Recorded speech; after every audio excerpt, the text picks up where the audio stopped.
We're here Innovative Cars Sound. We've got a Chevy Silverado, body style 2003 to 2007 classic. Was brought in today to do a VIPER remote start system and the conversion of the door locks from manual to power. As you can see, you have manual windows, manual door locks.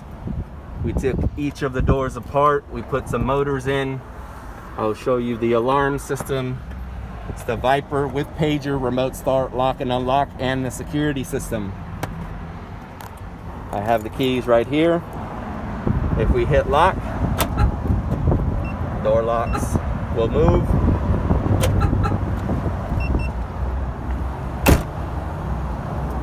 And we'll hit lock again. Closes the doors.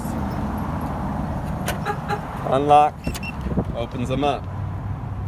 For remote start, all we're going to do is push the start key one time.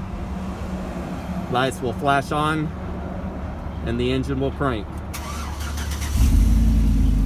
We have remote start in stock and ready to go. VIPER, Prestige, Omega, all the major brands, we have them in stock. Open Monday to Saturday, 10 to 6, and closed on Sunday.